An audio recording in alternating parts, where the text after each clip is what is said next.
그러면 일단은 초콜릿부터 한번 나가보자. 다양한 관점의 글 읽기. 읽기 전 활동부터 한번 짚고 넘어가 볼게요. 초콜릿 사랑에 대하여는 초콜릿이 기호식품으로 각광받는 이유. 그때 우리 카카오 100% 먹었잖아요. 그죠? 속 엄청 쓰렸죠? 과학적으로 분석하여서 제시하는 글입니다. 그리고 다시 마야족에게로는 시험 범위 아니니까. 초콜릿 생산 및 소비를 둘러싼 윤리적 문제를 제기하는데, 와, 이게 주제통합적 읽기야. 다양한 관점의 글 읽기가 한마디로 말해서 뭐다? 주제통합적 읽기죠. 하나의 화제에 대한 다양한 관점의 글을 다 통합해서 읽고 난 후에 나만의 관점을 정해보는 재구성의 글 읽기가 바로 뭡니까? 주제통합적 읽기잖아요. 초콜릿을 화제에다가 밑줄. 그럼 지금 우리 교과서의 주제통합적 읽기가 사랑이잖아요. 사랑. 사랑이라는 테마로 뭐 운영전도 살펴보고 다양한 글을 읽고 난 후에 자신들의 관점을 정하는 것처럼 초콜릿을 화제로 한 다른 관점 및 다른 분야의 두 글을 읽으면서 자신의 관점을 비교해보자. 핵심 어휘들이 있구나. 뭐 생화학이라든지 공정무역이라든지 끄덕끄덕. 다양한 관점의 글을 읽고 관점의 차이를 분석해보자. 자신의 관점을 비판적으로 재구성을 한번 해보자. 그러면 본문 내용 가타부타 말 길게 하지 말고 들어갑시다. 초콜릿만큼이나 사람들의 열정을 자극하는 음식도 드물지. 초콜릿에 대한 사랑은 단 음식에 대한 일반적인 기호와는 비교도 되지 않아. 그만큼 사람들이 애정이 특별하다. 밑줄 그자. 초콜릿에 대한 사람들의 애정은 특별함에다가 밑줄. 우리는 레몬 크림 파이 풍선껌이 먹고 싶다고 해서 눈 내리는 한밤중에 대문에 나서지는 않는다. 그러나 초콜릿에는 우리를 미치게 하는 특별한 것이 있지. 초콜릿 중독자들은 유명 상표 초콜릿이 든 상자 하나에 큰 돈을 써도 전혀 이상하게 생각하지 않는다. 이 정도로 좋아하지를 않아서 좀 공감대가 형성이 안 된다. 그지? 분명 초콜릿 중독은 단순한 단맛의 중독과는 다르다. 실제로 많은 미식가들은 가장 검고 가장 쓴맛이 나는 종류의 초콜릿을 더 좋아하고 있대요. 단순한 단맛이 아닌 오히려 쓴 초콜릿에 카카오 비율이 높은 초콜릿을 좋아한대요. 사람들의 기호식품 초콜릿에 대한 애정입니다. 밑줄 한번 끊고 갈게요. 초콜릿에 대한 애정 밑줄. 현대의 가공 처리 및 유통기술은 초콜릿을 음식 문화의 지평에서 더욱 인기 있는 상품으로 끌어올렸다. 하지만 우리를 유혹하는 초콜릿의 성질들은 여전히 과학의 신비로 남아있다. 신경과학자들과 생화학자, 왜 우리가 초콜릿을 좋아하는지 이해하기 시작한 것도 불과 몇 년 전이야. 그러면 과학적 신비로 인해서 우리가 초콜릿을 좋아한다는 것이니 이걸 좀 파보자. 신경과학자들에다가 네오박스 치시고 생화학자들에다가 네오박스 치시고 왜 우리가 초콜릿을 좋아하는지 들어가 봅시다. 초콜릿에는요, 알려진 화합물만 350종 이상의 함유가 되어 있습니다. 그 중에 몇 종들은 교감신경을 자극하여서 쾌감을 느끼게 하는 여러 가지 뇌 체계를 활성화시키는 화합물이 들어있다는 거지. 교감신경 자극에다가 밑줄, 뇌 체계 활성화에다가 밑줄, 초콜릿이 해주는 기능이래. 이러한 초콜릿의 성분은 많은 사람들이 좋아하는 요인이 되기도 한다. 하지만 그 성분들 중 사람들에게 인정받지 못하는 것이 이 당 때문에 문제이구나. 당에다가 동그라미, 초콜릿의 문제점에다가 밑줄. 쓸데없이 당 섭취를 많이 하게 되니까. 현대인들이 탄수화물이 들어간 음식을 싫어하는 점과 여러 인구 집단에서 발견되는 높은 당뇨병의 발병률을 고려를 한다면 자신의 건강을 염려하는 사람들이 왜 당을 기피 대상으로 보는지 쉽게 이해할 수가 있다. 그러나 적당한 당은 우리의 생리작용에 깊고 긍정적 영향을 미친다. 좀 기분 좋아지잖아. 그치? 생리작용에 깊고 긍정적 영향에다가 밑줄. 포인트는 뭐게? 적당한 당. 하루 25g. 특히 뛰어난 진정효과를 발휘를 합니다. 진정효과에다가 밑줄 끄시고 막 우는 아이한테 단물을 먹이면, 꿀물 먹이면요, 울음을 그친대요. 그만큼 마음을 진정시킬 수 있다는 거죠. 잠시만 넘기지 마시고요, 여러분. 254페이지 왼쪽 기퉁이에 초콜릿에 포함되어 있는 당이 어떤 효과가 있다고요? 생리작용의 긍정적 영향에다가 밑줄. 진정하는 사람이 이렇게 막 마음이 깜짝 놀랐을 때 꿀물 먹으면서 진정효과. 그리고 뇌 구조가 활성화되면서 막 여러분 막 단 거 먹으면 뇌가 빨리 돈다라는 느낌이 들잖아요. 그죠? 그런 효과들이 좀 일부 있는 것 같습니다. 너무 근데 과도한 당은 안 되지. 자, 우리 이미 읽고 갈 거지만 전체적인 글의 짜임새 여기에 나왔으니까 한번 보고 갈까? 처음 부분에서 사람들 참 초콜릿 좋아합니다 라고 애정 얘기하고, 왜 이렇게 초콜릿을 특별하게 좋아하는가? 레몬 크림 파이보다 왜 초콜릿이야? 라는 거를 과학적 분석에다가 밑줄. 그래서 마지막에 행복을 주는 초콜릿으로 마무리. 일예로 예시가 들어갑니다. 아, 여기 나오네요. 우는 신생아의 혀에 포도당이나 자당이 들어간 액체를 조금이라도 묻혀주잖아. 그러면 바로 진정효과가 나타나. 진정효과에다가 밑줄. 그 효과는 또 몇 분 동안 지속되고 말이지. 다양한 화학 구조를 가진 당은 신체 스트레스 반응 조절에 두드러진 역할을 하는 뇌회로를 활성화합니다. 뇌회로 활성화에다가 밑줄 끄시고 당의 긍정적 기능, 그러니까 스트레스를 약간 감소시켜준다는 거다. 그지? 뇌를 활성화시켜서. 그러나 초콜릿은 우리에게 단순한 진정효과 이상의 것을 선사를 합니다. 진정효과 이상의 것에다가 밑줄 끄시고 진짜 딱 그런 행복감. 대부분의 사람들은 초콜릿을 다 먹은 후에도 오랫동안 사라지지 않는 도취감을 간절히 원한다. 최근에는 초콜릿 중독자들이 익히 알고 있는 이 행복감의 핵심으로 보이는 화학물질 3가지가 초콜릿에 들어있대요. 밑줄 끄자. 행복감의 핵심으로 보이는 화학물질 3가지에다가 밑줄. 뭘까? 핵심 화학물질. 아난다마이드에다 번호 밑줄 한번 끄자. 비슷한 두 물질에다가 밑줄. 이게 무슨 물질인지 한번 가볼게. 아난다마이드는 뇌 속의 신경 전달 물질인데 스트레스가 존재하는 동안 소량이 분비가 되어서 진정과 진통 효과를 발휘를 하는 거야. 스트레스가 있으면 아난다마이드도 뇌 속에서 분비가 된대. 하지만 자연적으로 생성되는 효소들에 의해서 곧 파괴가 되기 때문에 정상적인 상태에서의 아난다마이드는 적은 양만 존재를 해서 우리가 못 느끼는 거야. 스트레스가 왔을 때 이게 스트레스를 다뤄주는 진정과 진통의 효과에 아난다마이드가 역할을 하기에는 효소 때문에 파괴가 되어서 우리가 효과를 못 느끼는데 초콜릿에 소량의 아난다마이드가 들어있어 뇌 회로를 정상 이상으로 활성화할 만큼의 많은 양은 아니지만 이 신비를 푸는 열쇠는 아난다마이드와 비슷한 두 물질에다가 동그라미 그것도 초콜릿 안에 들어있고 그것도 아난다마이드에 비해서 상당히 많은 양이 있다는 거야. 밑줄 긋자. 상당히 많은 양에다가 밑줄. 이걸 발견했지. 이 물질들은 아난다마이드의 파괴 효소들을 차단해줘. 효소 차단에다가 밑줄. 그러면 자연적으로 생성되는 아난다마이드의 효과가 증가가 되겠지. 이 때문에 에다가 세모.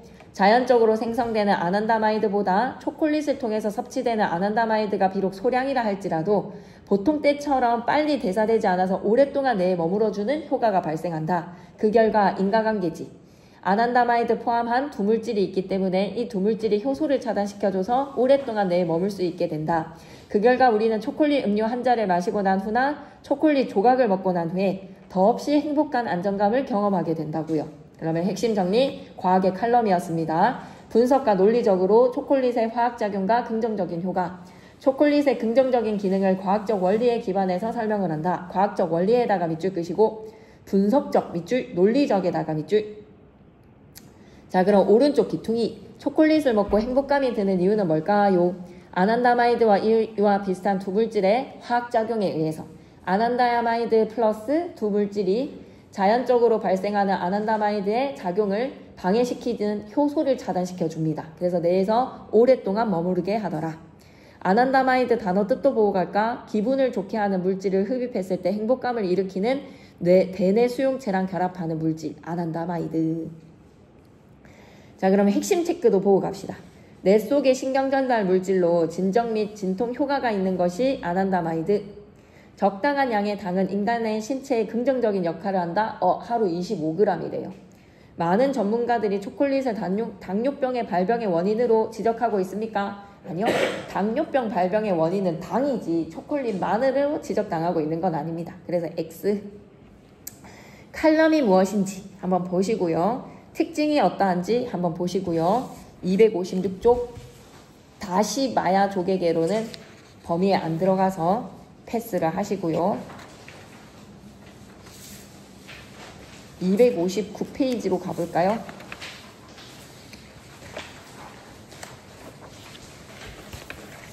학습활동을 좀 잘 보셔야 될 것 같지 않아요? 동일한 화제에다가 밑줄 초콜릿.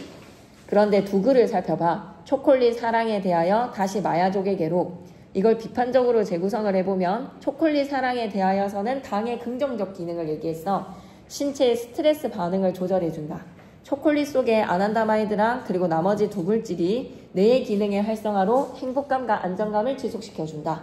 초콜릿 중에서도 왜 다른 달달한 물질 중에서도 초콜릿에 유독 중독되느냐? 과학적으로 밝혀졌죠. 과학적으로 밝힘에다가도 밑줄. 혹시나 이경진 쌤이 보기 박스에 다시 마야조개 개로를 낸다라고 뭐 한번 상상을 해보며 그런 일도 가능할 것이다 라고 생각해보며 정리해봅시다. 지사와의 계약전에서 경비를 조달하기 위하여 은행에서 많은 돈을 빌렸으나 카카오 가격이 폭락을 하게 되기 때문에 카카오 수확이나 출하 비용에 미치지를 못했다. 그래서 계약을 하고 난 후에는 화학비료나 농약에 지출하는 비용이 없어졌으므로 노동에 맞는 대가를 받게 되었다. 그러니 우리 초콜릿 생산과 소비에 윤리적인 배려와 공존의 태도가 필요하다. 가난한 나라의 사람들이 수확하는 초콜릿이라고 해서 노동 착취, 인권 유린 이런 거 안 된다는 거야. 그럼 2번으로 내려와 봐봐. 두 글을 읽고 난 후에 읽기 전과 비교해서 새롭게 알게 된 사실을 정리해봐라. 읽기 전에서는 당은 건강에 좋지 않다. 무조건적으로 라고 생각했고 기업의 목적은 이익의 창출이다 라고 나는 다시 마야조개개로를 읽기 전에 생각을 했어. 근데 읽고 난 후에 생각해보니 초콜릿이 뭐 긍정적인 기능이 있더라. 근데 적당량을 먹어야 되는 게 좀 포인트야. 적당량. 긍정적 기능에다가 밑줄 끄시고 생산자에게 행복감을 줄 때 올바른 기업의 가치를 실현할 수가 있더라. 이를 바탕으로 초콜릿에 대한 여러분의 생각 재구성, 이게 바로 뭐라고요? 창의적 읽기입니다. 여러분 주제 통합적 읽기고요. 창의적 읽기입니다. 초콜릿의 과도한 섭취는 당뇨와 비만과 같은 질병의 원인이 될 수 있고 초콜릿을 소비할 때 불공정한 원리에 의해서 생산된 제품보다는 공정무역으로 생산된 제품을 소비하는 태도가 필요하다. 260페이지 한번 이어가 볼까요? 다시 마야조개개로와 같은 다음 글을 읽은 학생들의 반응을 참고를 해서 초콜릿 소비에 대해서 친구들과 이야기를 해보자. 초콜릿의 달콤함 속에 숨겨진 또 다른 비밀. 전 세계 카카오 생산량의 3분의 1을 책임지는 서부 아프리카. 오늘도 400개가 넘는 코코아를 땄다. 작년에 오늘도 400개가 넘는 코코아를 땄다. 재작년에 오늘도 400개가 넘는 코코아를 땄다. 하지만 아직도 난 초콜릿을 먹어본 적이 없대. 이렇게 소외가 됐다라는 거지. 그래서 나글에서 2002년 국제적도농업기구 IITA인가요? 이 조사에 의하면 코트디부아르, 가나, 나이지리아, 카멜룬의 카카오 농장에는 9살에서 12살 사이의 어린아이들이 약 28만 4천 명이 일하고 있대요. 대단하네. 이 어린이들이 아침 6시부터 저녁 6시 반까지 필요한 보호장비 없이 농약과 살충제를 뿌리고 긴 칼로 카카오 열매를 따는 위험한 작업을 하고 있답니다. 공정무역. 생산자에게 행복을 주는 무역을 위해서 생산 및 유통체계의 개선이 절실히 요구가 된다. 정당하지 않은 방법으로 생산된 초콜릿의 소비를 줄이자.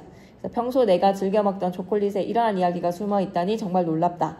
아무 생각 없이 먹은 초콜릿에 아프리카 아이들의 고전 노동이 담겨있다고 생각하니 부끄러운 마음이 드네요. 넘어가 볼게요. 3번에 세계화를 다루고 있는 두 글은 패스해도 될 것 같아요.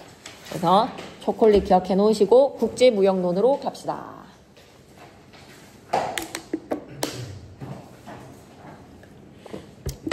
국제무역론 뒤에 정리된 거 먼저 보고 오시면 훨씬 더 글을 잘 이해할 수 있기 때문에 특징부터 살펴봅시다. 제재기간 이쪽의 맨 끝부분부터 한번 살펴보고 갈게요. 이 페이지 맨 끝부분 설명적, 해설적 무역이 발생하는 이유에 대해서 비교의이론이라는 주장과 신무역이론의 주장 두 가지를 살펴보자. 그리고 3페이지 특징 무역이 발생하는 이유에 대해서 비교의이론이랑 신무역이론의 주장을 설명하고 있습니다. 용어의 개념 정의되어 있고요. 스스로 묻고 답하는 방식으로 내용이 전개가 되고 사실이나 현상을 그 원인이나 이유와 함께 설명을 하더라. 예를 들어 설명해서 이해를 도와줍니다. 이 글은 무역이 발생하는 이유에 대한 밑줄 긋자. 비교의이론에다가 밑줄, 신무역이론에다가 밑줄, 왜 무역이 발생하는지. 근데 비교의이론은 고전무역이론이야. 고전적 무역이론 중에서의 하나인 비교의이론에서는 개별 국가들이 가지고 있는 노동 생산성 또는 보유 자원의 차이가 무역을 발생시킨다. 밑줄 긋자. 개별 국가들이 가지고 있는 노동 생산성에다가 밑줄, 보유 자원의 차이에다가 밑줄, 이것 때문에 무역이 발생이 된다. 이렇게 주장을 하였는데 무역을 통해서 해당 국가가 가지지 못하거나 상대적으로 덜 가진 상품을 간접 생산하여서 이익을 얻기 위해서 무역이 발생을 한다는 겁니다. 오케이. 무역을 통해 해당 국가가 가지지 못하거나 상대적으로 덜 가진 상품을 간접 생산하여서 이익을 얻기 위해서 무역이 발생한다. 하지만에다가 세모 표시해 주시고요. 이러한 무역 이론은 아무래도 고전이니까 이제 새로운 것에 대체가 되었겠죠. 서로 다른 산업 간의 무역을 설명하지 못하는 서로 다른 산업 간의 무역은 설명이 가능해. 설명 가능에다가 밑줄. 그런데 동일한 산업에 속한 상품들이 서로 교환이 되는 산업 내 무역은 나타나지 않는다라고 보았기 때문에 오늘날의 무역 양상을 설명하는데 한계가 있다는 거지. 이러한 무역의 양상, 한마디로 동일한 산업에 속한 상품들이 서로 교환이 되는 무역의 양상을 설명하기 위해서 나타난 것이 신무역 이론입니다. 신무역 이론에서는 만약 두 국가에 각각 독점적 경쟁 시장이 형성이 되어 있고 밑줄 그자 독점적 경쟁 시장에다가 밑줄 그 시장에 규모의 경제가 존재할 경우 두 국가 간에는 산업 내의 무역이 이루어질 수 있다라고 보았다. 독점적 경쟁 시장은 시장 내에 다수의 기업이 존재하고 이들의 시장 진입과 퇴출이 자유롭다. 그리고 다수의 기업들이 완전히 동일한 상품은 아니지만 서로 유사한 기능을 하면서도 질적으로 차별화된 상품을 생산한다. 독점적인 시장에서 살아남기 위해서. 한편에다가 세모, 규모의 경제는 생산량이 증가함에 따라서 평균 생산 비용이 하락하는 것을 말한다. 이때 평균 생산 비용이라는 것은 총 생산 비용을 총 생산량으로 나눈 것, 비용을 양으로 나눈 것. 상품을 생산하는 데에는 기본적으로 투자해야 하는 초기 투자 비용이 높기 때문에 기업은 생산량이 늘어날수록 평균 생산 비용을 낮출 수 있다.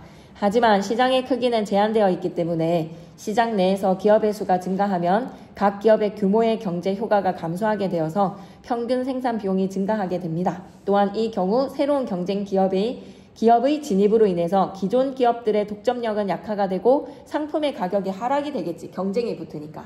결국 일부 기업들은 시장에서 퇴출이 될 것이고 이로 인해서 소비자가 선택할 수 있는 상품의 다양성도 줄어들게 돼. 신무역 이론에서는 이러한 상황을 극복하기 위해서는 뭐가 필요하다? 산업 내에서의 무역. 산업 내 무역은 기업의 평균 생산 비용은 감소시켜주고 소비자의 후생은 증가시켜주고 소비자의 상품 선택에는 다양성을 증가시키는 효과가 있더라라는 신무역 이론에서는 산업 간의 내에서 무역을 하라. 오케이, 본문 내용으로 갑니다. 무역이 발생하는 이유는 무엇일까? 고전적 무역 이론 중에서 비교 우이론에서는 개별 국가들이 가지고 있는 노동 생산성의 차이, 노동 생산성에다가 밑줄 능력의 차이죠. 보유 자원의 차이에다가 밑줄 원래 날 때부터 금수저냐라는 자원의 차이나 아니면 열심히 일을 하는 노동 생산성에서의 차이가 무역을 발생시킨다라고 주장을 하는 게 고전 무역 이론의 비교 우위. 일반적으로 각 나라는 상대적으로 더 유리한 자국의 산업에 집중을 하게 되는데 이를 우리는 특화라고 합니다. 특화에 대한 정의 내려졌네. 특화에다가 동그라미. 이때 특화된 자원이나 상품은 수출만 이루어지고요. 수출만에다가 밑줄 끄시고 만에다가 자그마하게 별표.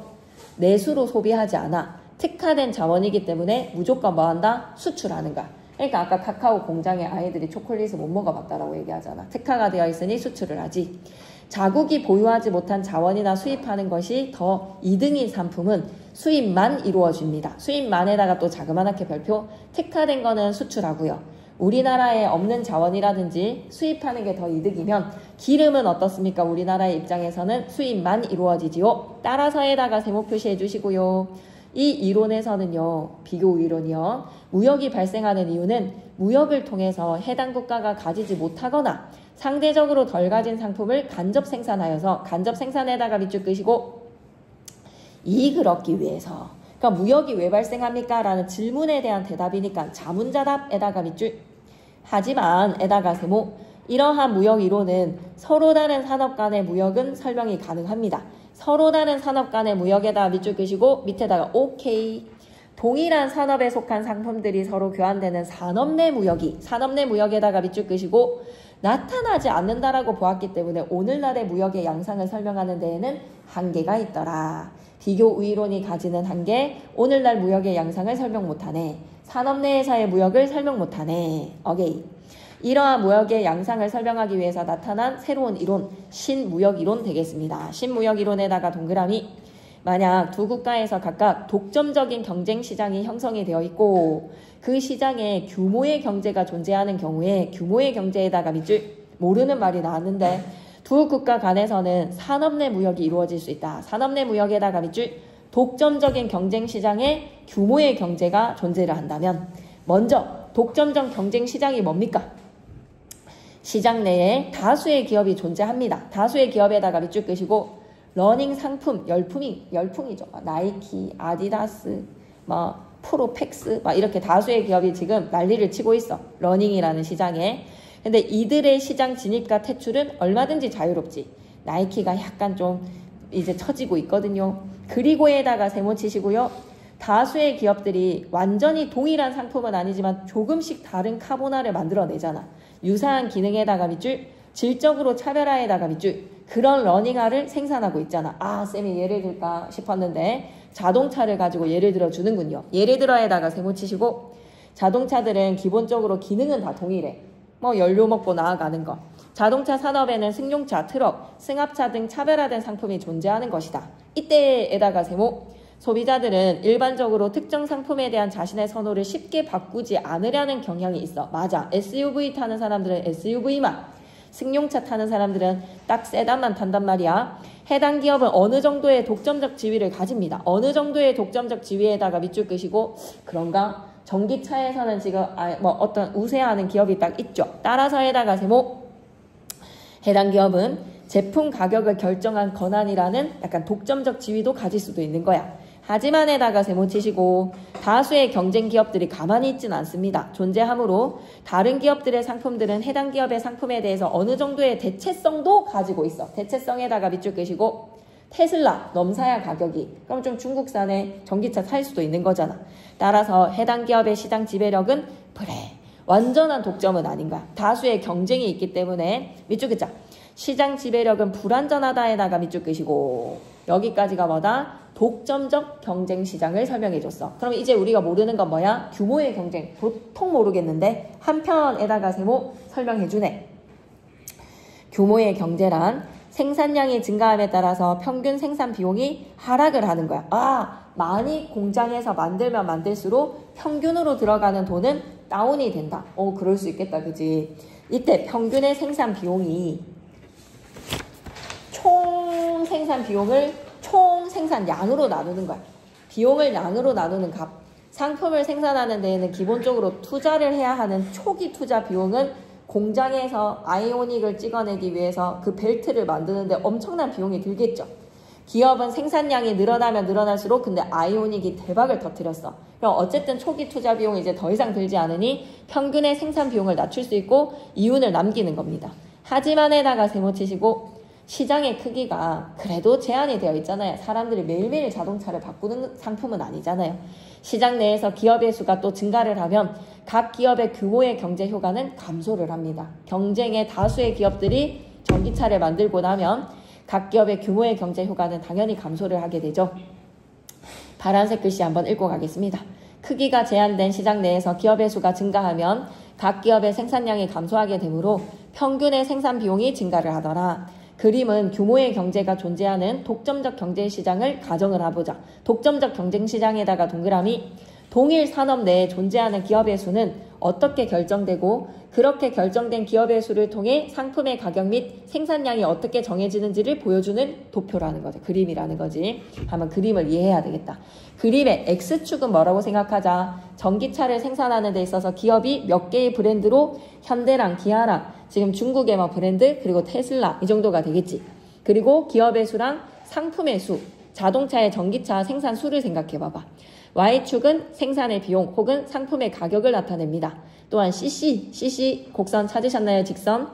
시장 내의 기업의 평균 생산 비용 곡선이고요. PP는 뭡니까? 시장 내의 기업이 생산하는 상품의 가격 곡선을 얘기하네요.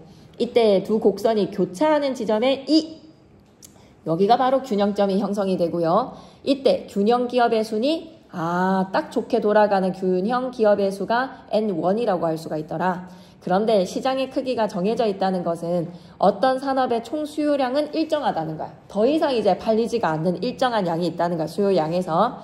만약 이 상황에서 기업의 수가 N1에서 N2로 증가하는 순간 이제 재미는 끝이 나는 거죠. 그 영향으로 일부 기업은 생산량은 감소를 하게 되고요. 규모의 경제가 존재하는 상황이기 때문에 생산량의 감소에 따라서 기업들의 평균 생산 비용은 AC1에서 AC2로 비용이 증가를 하게 된다. 그래서 규모의 경제의 재미가 끝이 나는 거야. 또한 이 경우에 새로운 경쟁 기업이 진입을 하게 되면 기존 기업들의 독점력까지 약화가 되어서 상품의 가격도 이제 자연스럽게 P1에서 P2로 하락을 하게 됩니다. 결국에 일부 기업들은 이 떨어진 가격으로 공장을 돌릴 수가 없어서 퇴출이 되게 될 것이고 공장 문을 닫는 거지. 이로 인해서 소비자가 선택할 수 있는 상품의 수는 전기차 종류가 이제 뻔해 다양성이 줄어들게 되기 때문에 소비자한테도 피해가 된다는 거야. 그러면 파란색 글씨 읽어볼게. 시장의 크기가 변화 없이 기업의 수가 늘어나면 평균 생산 비용이 증가를 하고 상품의 가격이 하락을 하게 되어서 이 돈 가지고는 우리는 공장 못 돌리지라고 기업이 퇴출을 하게 돼. 그럼 그 결과 누가 피해를 보게 된다? 소비자도 상품을 선택하는 데 있어서의 다양성이 줄어든다는 거야. 규모의 경제가 존재하는 독점장 경쟁 시장에서 동일 산업 내에 존재하는 기업의 수와 상품의 가격 및 생산량의 관계, 어쨌든지 수요가 정해져 있기 때문에 어느 정도 팔리고 나면 재미는 끝난다.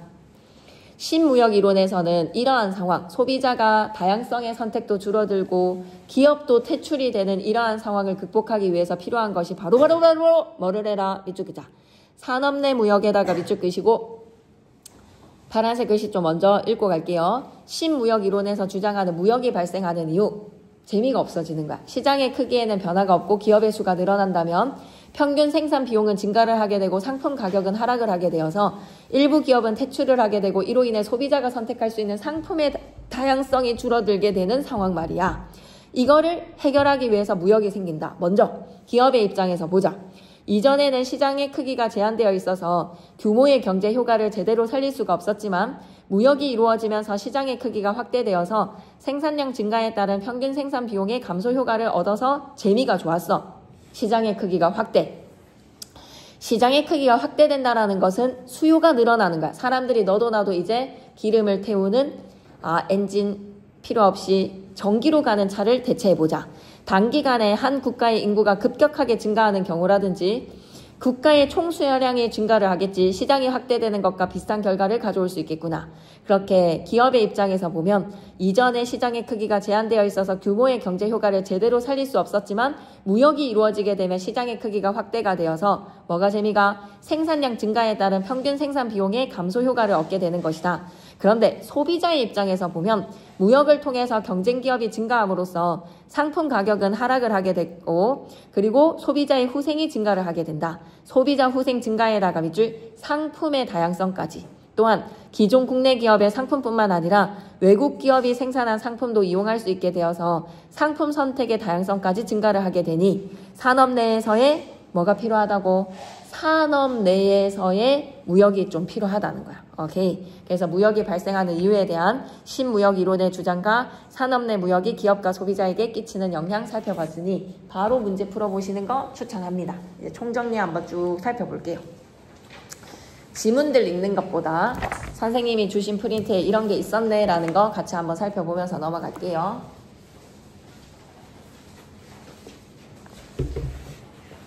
초콜릿 지문은 넘어가도 될 것 같고 1페이지 독서의 준비 헤르만 헤세 한번 보자.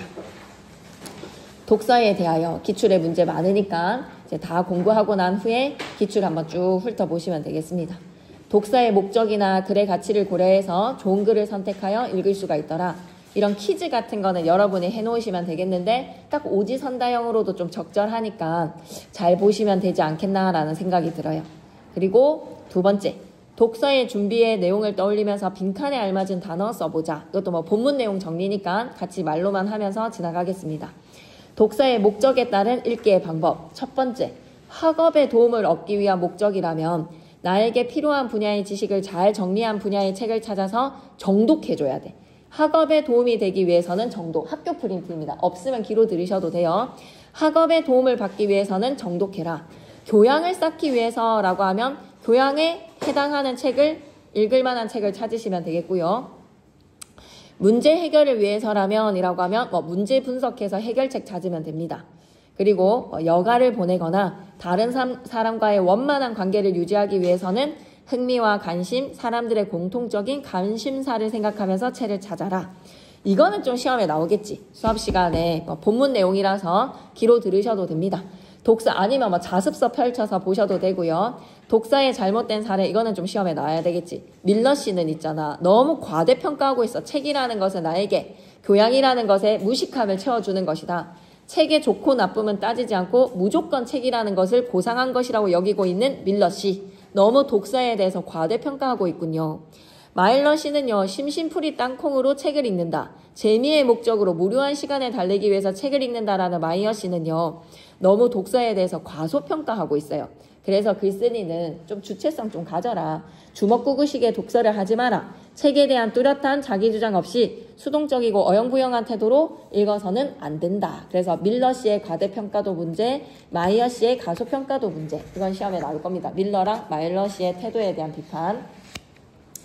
그 다음에 넘어가서 와, 이것도 나와야지. 비유를 통한 잘못된 독사의 태도의 비판. 진짜 시험에 나올걸. 미련한 환자가 약국에 있는 모든 약들을 칸칸마다 뒤져서 다 먹어치우는 것처럼 어리석은 독자는요, 책이 있는 곳에서의 모든 책을 아무 생각 없이 무작위로 낭독합니다. 남용, 남독 다 똑같은 잘못된 태도라는 거예요. 그래서 글쓴이가 생각하는 독서는 나의 삶을 이끌어줄 수 있고 나의 삶의 이바지가 되는 가치 있는 행동이기 때문에 불꽃 같은 에너지와 젊음을 맛볼 수 있기 때문에 신선한 활력에 입김을 불어넣을 수 있는 에너지가 책을 통해서 얻을 수 있기 때문에 우리는 좀 어떻게 하자? 신중하게 노력을 하자는 거야. 정신 분산하지 말고 온 힘을 기울여서 책에 담긴 인간의 정신에 적극적으로 집중해라. 완전 초집중. 독서에서 무엇인가 기대하는 바를 갖고 더 풍성한 힘을 얻기 위해서 온 힘을 기울여야 된다. 의식적으로 자신을 재발견하기 위해서 스스로를 버리고 몰두할 줄 알아야 된다. 그러니까 집중과 몰두하는 글을 읽어라. 책을 읽어나가면서 기쁨이나 위로, 마음의 평안이나 힘을 얻을 수 있어야 한다. 독서 태도를 비유한 표현들 가겠습니다. 진중하게, 몰두와 집중으로, 알프스로 오르는 산악인의 마음가짐, 전쟁터에 나가는 군인이 무기고에 들어설 때의 마음가짐, 굳은 의지를 품고 친구와 조력자들에게 나아가는 마음가짐. 여러분은 항상 신중과 집중과 몰두의 태도를 기억해 주시고, 잘못된 독서는 어때? 호랑이 선생님한테 불려가는 듯이 이 책이 엄청 어려울 텐데 겁에 질린 학생의 모습 지지. 살 의지를 상실한 도망자의 모습도 지지. 그래서 바람직한 독서를 하면 이런 것을 얻게 된다. 책에 집중을 하면요, 책 속에 담긴 감정에 공감하게 되고요, 행복하고 풍족한 삶을 살아갈 수 있습니다. 사람들이 책을 적게 읽어서 작가의 책이 잘 팔리지 않고 작가들이 작품을 적게 쓰는 한이 있더라도 독자들이 독서의 가치를 이해하지 못한 채 무작정 많이 읽기보다는 공을 들인 양질의 독서를 하기를 기대한다. 작품의 구성에 밀러랑 마일러 씨의 예시를 통해서 잘못된 독서의 사례들 제시하고요. 잘못된 독서 태도, 남용, 남독의 독서의 태도에 대해서 비판하며 집중과 몰두라는 올바른 독서 태도를 제시하고 바람직한 독서의 기대 효과. 3페이지 계속 이어갈까요? 수필이었어요. 주의 집중해서 독서해라. 단호한 어조로 바람직하지 못한 당대 독서관을 비판을 했습니다. 통념에 대한 비판. 글쓴이가 생각하는 책의 가치와 빈칸 같이 집어넣으면 되겠네. 올바른 독서에 관해서 서술했고요. 독서에 대한 바람직한 자세를 비유적 표현을 통해서 제시를 했어. 그래서 OX 퀴즈 꼭 풀어보시고, 두 번째 단원, 주제통합적 읽기로 사랑을 바라보는 3가지 시선이었다. 상호 텍스트성 너무 중요해. 다양한 분야의 글, 관련 있는 화제를 다룬 글, 그리고 관점이 다른 글, 형식이 다른 글들을 나만의 관점으로 재구성해봐라. 이게 바로 뭐다? 주제통합이야. 다양한 분야랑 다양한 화제랑 관점이 다른 글, 형식이 다른 글을 다 집대성해서 나만의 관점으로 재구성해라. 하나의 화제에 대해서 다양한 관점과 형식으로 작성된 글들을 독자의 관점과 목적에 맞추어서 재구성하면서 읽어보자. 다양한 글을 비교하면서 비판과 통합적으로 읽으면서 화제에 대해서 보다 객관적이고 풍부한 정보를 얻을 수가 있다. 주제 통합적 읽기의 필요성. 첫 번째, 다양한 관점. 두 번째, 주관적 비판적 시각. 세 번째, 균형 잡힌 독서를 통해 인간과 세계를 폭넓게 이해할 수 있다. 네 번째, 문제 상황을 창의적으로 해결하는 능력을 기를 수가 있다. 주제 통합적 읽기 해야 되겠죠. 읽기의 과정 100% 시험에 나온다. 독서의 목적 구체화시키고 문제를 해결할 수 있는 글을 찾아서 분야나 관점이나 형식이 다양한 글들 다 집대성시켜서 비교해보고 각각의 글을 비판적으로 검토하고 난 후에 정보들 추려내고 내 관점으로 재구성하기. 과정 시험에 나옵니다. 그래서 살펴본 지문이 사랑의 편지였지. 운영전이라는 서간문 형식에서의 고전소설이었어. 운영이가 김진사한테 보내는 편지였단 말이야. 두 남녀의 이룰 수 없는 비극적인 사랑 이야기. 신분이 달라. 운영이가 궁녀거든. 현실적 문제입니다. 인간의 보편적 감정인 사랑을 다루고요. 고전적 어투인 자신의 마음을 솔직하게 다루더라. 비유적인 표현으로 상황을 호소력 있게 제시했다.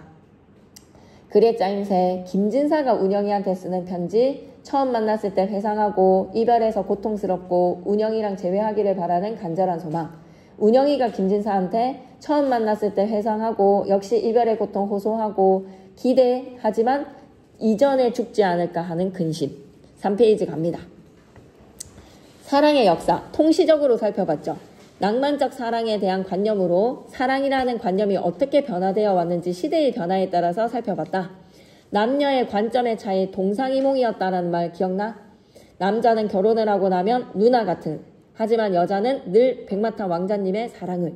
처음 부분에서는 낭만적 사랑이라는 관념의 탄생 과정, 17세기 이후에 사랑의 관념이 어떻게 변화되어 왔는지, 사랑과 결혼에 대한 남녀의 관점의 차이, 현대사회에서의 사랑의 의미를 밝힙니다. 그러면 낭만적 사랑이라는 관념이 고대 로마에서는 사랑이라는 것이 감정 소비, 불길한 감정이라고 생각했어. 근데 이제 중세부터 로망스가 생기기 시작했어. 낭만적 사랑, 기사랑 공주의 사랑 이야기. 근대의 너블에서는 노블, 로망이 근대에 와서 소설 형식으로 변모를 했습니다. 그 다음 장 넘어가시죠. 17세기 이후에 사랑과 결혼의 관념이 변화가 되었다. 17세기 이전에서는 의무였어. 신분에 따른 사랑과 결혼. 그리고 결혼은 권력의 결합이었다면 17세기 이후에는 이제 신분이 아닌 내가 사랑하는 사람과의 개인의 권리와 자유로 결혼을 하자. 근대 부르주아 사회에서의 사랑은 현실을 극복할 수 있는 초월적 자기승화의 수단이다. 영혼의 부족한 부분을 메우고 완전한 전체가 될 수 있다. 사랑과 결혼에 대한 남녀의 관점 차이. 남성은 여성이 자신에게 헌신해주기를 요구하지, 누이같이. 하지만 여성은 백마탄 왕자님을 기다립니다. 드라마 속 주인공을 만들어주는 남성을 꿈꾸죠. 현대사회에서의 사랑의 의미, 사랑의 열정은 소모적인 감정이라고 느껴진다. 요즘 현대의 남녀들 결혼 별로 안 하고 싶어 하죠. 사랑을 통해서 자신의 이미지를 찾고 자아를 확신해 간다. 사랑을 계속 유용한 가치를 양산해내는 것으로 취급하려고 해. 사랑이라는 것을 유용성으로 바라보더라. 사랑의 가치와 미래의 전망. 사랑은 지루한 일상의 낭만적인 환상과 자아의 실존적 의미를 발견해주는 유일한 존재다. 사랑의 유대나 소속감은 포기되지 않을 것이다. 5페이지 계속 갈까요? 사랑에 대한 오해. 이 글이 제일 재밌었던 것 같습니다. 사랑은 감정이 아니라 뇌에서 일어나는 욕구나 동기다. 과학적 관점으로 사랑을 들여다봤다. 과학자들의 주장에 대한 근거를 예를 들어서 설득력을 높이고 전문가의 견해가 예를 들어서 신뢰성이 높아지네요. 짜임새는 사랑의 시간적 정의, 신경과학자들의 의문, 사랑이 감정이 아니라는 신경과학자들의 주장과 그 근거, 사랑에 대한 과학적 연구의 현 상황과 시사점, 사랑이 감정이 아니라고 주장하는 이유는 사랑에 대응되는 표정이 없으니까. 행동이 동반이 된다. 뇌에서 욕구나 동기를 관장하는 좌뇌에서 처리가 이루어지더라. 이래서 욕구나 동기이지 않을까. 뇌의 보상 중추에서 활발한 반응을 보이고 도파민, 노르에피네프린 이런 신경전달 물질의 분비가 사랑을 할 때 뿡뿡뿡 일어나더라. 6페이지 계속 갑니다. 주제 통합적 읽기 문제는 여러분이 풀어보시면 될 것 같아서 넘어가도록 할게요. 그리고 아들러의 심리학을 주셨고 생태계의 다양성과 공존은 본문 내용이니까 완전 꼼꼼하게 잘 봐주시고 이거는 우리 했던 지문이죠. 적자생존 4페이지 한번 볼까? 적자생존 그 지문 생물의 다양성의 4페이지. 이거 그냥 다 자습서 약간 가지고 오신 것 같거든요. 설명문, 설명적 체계적, 생태계의 진화는 약육강식과 적자생존은 다윈 억울해인 거야. 다윈이 주장한 게 아니라는 거야. 다윈은 뭐를? 생태계의 진화에 공존과 화합의 원리를 주장을 한다. 진화론에 대해서 오해를 하고 계시는군요 라는 것에 대해서 스펜서가 제기한 것입니다 라고 반박 한번 해주고 그 반박의 근거가 이제 중간 부분에서 제시가 되지. 그러면서 다윈의 삶을 통해서 생태계의 진화는 바로 뭐였다? 공존과 화합. 그럼 진화론에 대해서 어떤 오해를 가지고 있었습니까? 라고 하면 무조건 우열관계, 약육강식, 적자생존. 세월이 지날수록 생명체는 진화를 통해서 고등한 존재로 발전한다고. 진화론은 약육강식과 적자생존의 원리를 뒷받침한다. 글쓰기의 반박. 생물체의 진화는 환경에 더 잘 적응한 개체가 선택되는 방식으로 환경의 적응이라는 거. 환경의 적응이기 때문에 자연 선택. 우연한 결과이다. 하버트 스펜서는 좀 무서운 사람이야. 사회는 단순한 구조에서 복잡한 구조로 진화한다라고 바라본 사람. 단순하고 약한 동물이 복잡하고 힘이 센 동물의 먹이가 되는 것처럼 사회에서도 역시 사회적 약자는 권력과 힘을 가진 이에게 늘 수탈당할 수밖에 없다라고 좀 냉정한 생각을 한 사람. 린 마굴리스는 약간 이타적인 생각. 생명체는 한정된 자원을 놓고 서로 경쟁하기보다는 상부상조의 전략을 추구를 한다. 많은 사례를 들어줬죠. 많은 생물 종들은 서로를 내쫓기 위해서 싸움을 벌이기보다는 공존과 화합의 방식을 택하더라. 이번에 글쓴이의 논거 타당한지, 이 글에서 글쓴이가 비판하고 있는 진화론에 대한 일반적 통념은 세상의 모든 존재가 약육강식과 적자생존의 원리로 진화되지 않느냐라고 주장을 하지만 그게 아니었다라는 거야. 진화에는 특정한 방향이나 목적을 향한 성질과 우열관계가 있다라고 했지만 그게 아니라 우연이었다는 거야. 진화는 늘 발전과 개선이라고 얘기했지만 아니라는 거야. 우연이라는 거야. 그래서 두 번째, 다윈의 진화론의 키워드는 경쟁이 아니라 뭐다? 공존입니다. 공존. 다윈이 약육강식을 얘기한 적 없죠. 스펜서였습니다. 자연선택이라는 단어로요. 우열이 없다라고 얘기했고요. 다윈의 갈라파고스 핀치 연구에서는 획일성이 아니라 다양성이었고요. 린 마굴리스의 공생 진화론에 따르면 경쟁보다는 상부상조의 전략입니다. 그래서 문제를 좀 잘 풀어보시고 간접 광고, 아도르노 이런 거 다 지문에 출제됐거든요. 그래서 이걸 잘 보시고 단백질 분해 합성 나올 것 같지 않니? 이거는 면몰인지 약간 그걸로 낼 것 같지 않니? 단답형이나 서술형으로. 그래서 좀 잘해봐야 되겠습니다. 근데 쌤이 주신 지문에서는 양말 가지고 참고자료에 CF를 주셨는데 이거 가지고 문제를 좀 내시겠다라는 의도 아니겠어?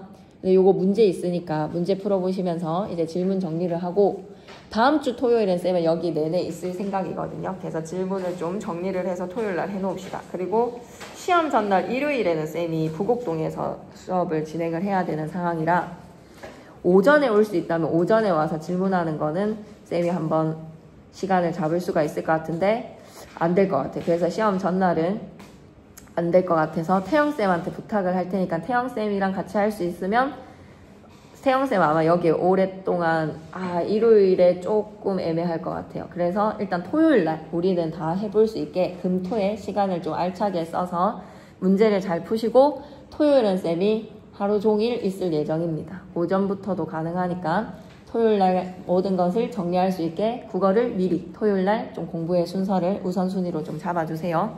지훈이도 그렇게 알아놓는 걸로. 오케이, 그러면 오늘 문제 조금만 풀어봅시다.